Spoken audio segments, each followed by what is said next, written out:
All right, welcome back. Yeah, we just had a little technical difficulty. Brad's just been working so hard, doing all this awesome content that his phone just decided to get too hot. So here we are, getting back into it. I left off with my wife and I'm going to play the audio interview, part 2 of us tonight. This is the part 2 of the Kai interview. Right? And in the meantime, we moved out of Bozeman, went to South Dakota to help my dad. So everyone can listen to an audio, and it'll be uploaded to YouTube real soon. A drama performing arts school in South Dakota. He had purchased, or was in the middle of purchasing, a really giant amphitheater, 6,500 seats. Is the largest amphitheater in North America at that time, and we were going to turn it into a school. And so we took the chance to go out to South Dakota to be able to help my dad start this, right? And we were going to have this baby in South Dakota. Well, we got a midwife, and we were going to do it at home because, you know, good hippie kids that we were. Wanted to have that experience at home and have a magical thing. Well, when we were, you know, when she went into labor, everything was good. We went and had, you know, the midwife was there. We had the pool, the tub, and all that stuff, and she labored amazingly. When it came time to push, you know, we went into the bedroom and started, you know, having the baby, and some red flags started popping up. And we had to really make a decision at that point, and we ended up transferring to the hospital. And when we went to the hospital in South Dakota, you know, 15 years ago, they weren't really that keen on home birth. And the doctor, she had to be called in at 2 a.m. in the morning without any warning. And in that moment, you know, the C-section team was there, everyone was there, all the stuff was good. But the doctor insisted that we had the baby naturally.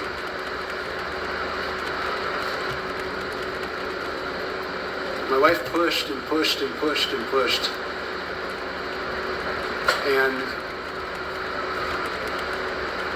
we were in labor for a really long time. And unfortunately, our baby's cord was wrapped around his neck. And when he was born ghost white as a ghost. And he never breathed a single breath. And we ended up losing that little boy. His name was Abner. And we were devastated. It was very difficult. This is our first child together. And we didn't have him. We didn't get to take him home. We didn't have a bouncy baby boy like we were supposed to.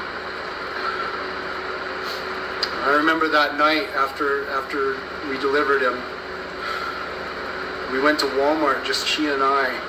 We were walking around Walmart, looking at each other with just these blank stares. And we needed to go there to get ace bandages so that we could wrap her breasts up so that the milk wouldn't come in, because we didn't have a baby to feed. And I remember wrapping her chest up. Her just sobbing and sobbing and sobbing, and it was honestly one of the hardest things I've ever done in my life.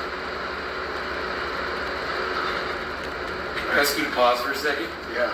Okay, so while we give me and Kai time to mourn, one of the parts of my videos is that I'm trying to show my authentic self. So what Kai just did to you was share his most deepest story. Now I want to give a little tiny bit of backstory. I have heard that same story as I was trying to illustrate to you last night in Big TV, in my own way, right? And I don't know if you remember anything about it or if you've been paying attention to any of the content, but the way that I put it was the most traumatic thing in Kai's life was when he lost Abner, okay? And the point of this content, for you to help understand it, is I just experienced everything you were hearing him say right here. And you can see, because I'm crying my fucking eyes out, you guys. And you know what? Every other time I've heard that story, as a man that respects another man, Kai has taken time to not make me have any kind of emotion about it, but to still wear it on his sleeve and let me know that he is willing to acknowledge it. This is what it feels like to be me. Sometimes I want to learn and pay attention to the most profound points that could ever be put across, but things like all the things I've been flashing in the camera, me distracting Kai, that's things that happen to me in real life. So if you're watching this video, like, what the fuck is even happening? Why is it cutting off? Why is all this shit happening? I am intentionally building it that way to show you that you should always share everything that you know, right? And who did I learn this from? Kai. Go ahead. Sorry. Kai. Love Kai. So that was he was such a good sport to do this interview. That was a huge turning point in my life. Such a good sport. And honestly, I don't wish that experience on anybody ever. I'm part of a club now that the club shouldn't even exist. Last blowers. But here I am. 15 years ago that happened. And I love you. We've moved forward. My wife and I mean, don't get me wrong, that was difficult. We still cry. We still mourn that child.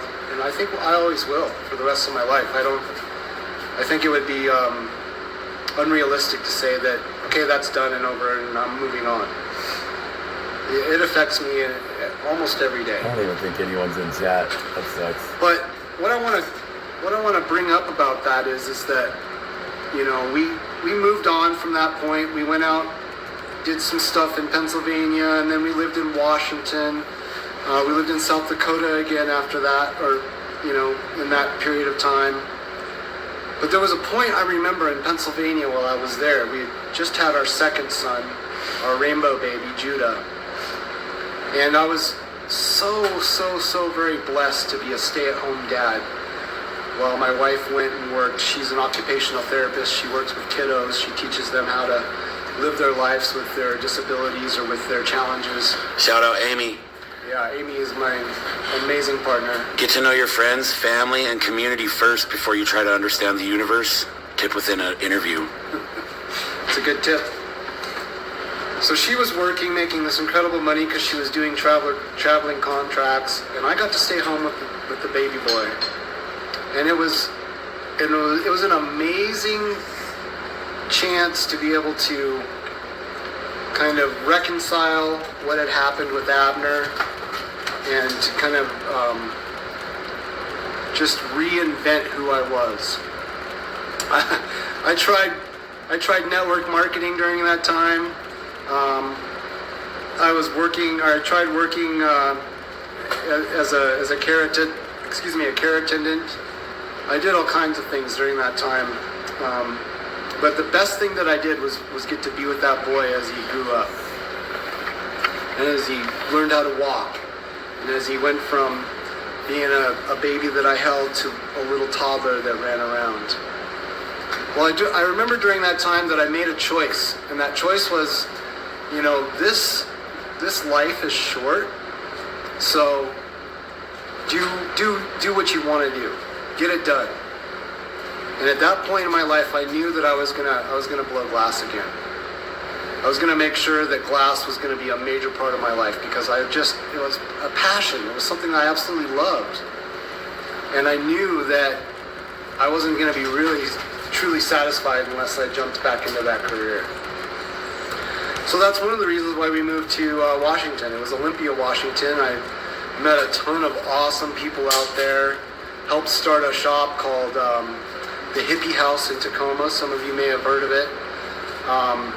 They're at Hippie House on Instagram. Check them out. They have great stuff for sale. The owners of that shop, amazing people. Absolutely positive, absolutely wonderful. For all my other glass blowers, this is how you do something positive and promote your friends for free while you set aside your ego. Continue. Yeah, these guys, Justin and Cynthia, amazing people. I hope that you get to meet them someday because they're fantastic. Well, while I was out there, I started a little studio and I made my bench a little bigger than just for myself because I knew that I needed to share what I knew with other people. It was absolutely essential to my process. And so I had 3 extra spots that I put in my little studio in the garage, and I started teaching people how to blow glass. There was a young lady by the name of Desiree. She's known by Desi. Unfortunately, she's not really blowing glass right now, but you can check her out at Adventures and Naps on Instagram. She's got awesome content as well. And then there's another guy by the name of Tacoma Brian. Check him out. He's amazing too. There was a handful of other people. I met another fellow by the name of Chris Schuler. Some of you glassblowers know who Chris Schuler is. He invented the quartz castle.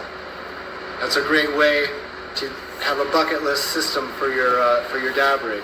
If you don't know and you think you own a tech, you should probably research more. Chris is super OG. He taught me how to make a frit pipe in 6 minutes. And then he also taught me how to knock off or open up tubes.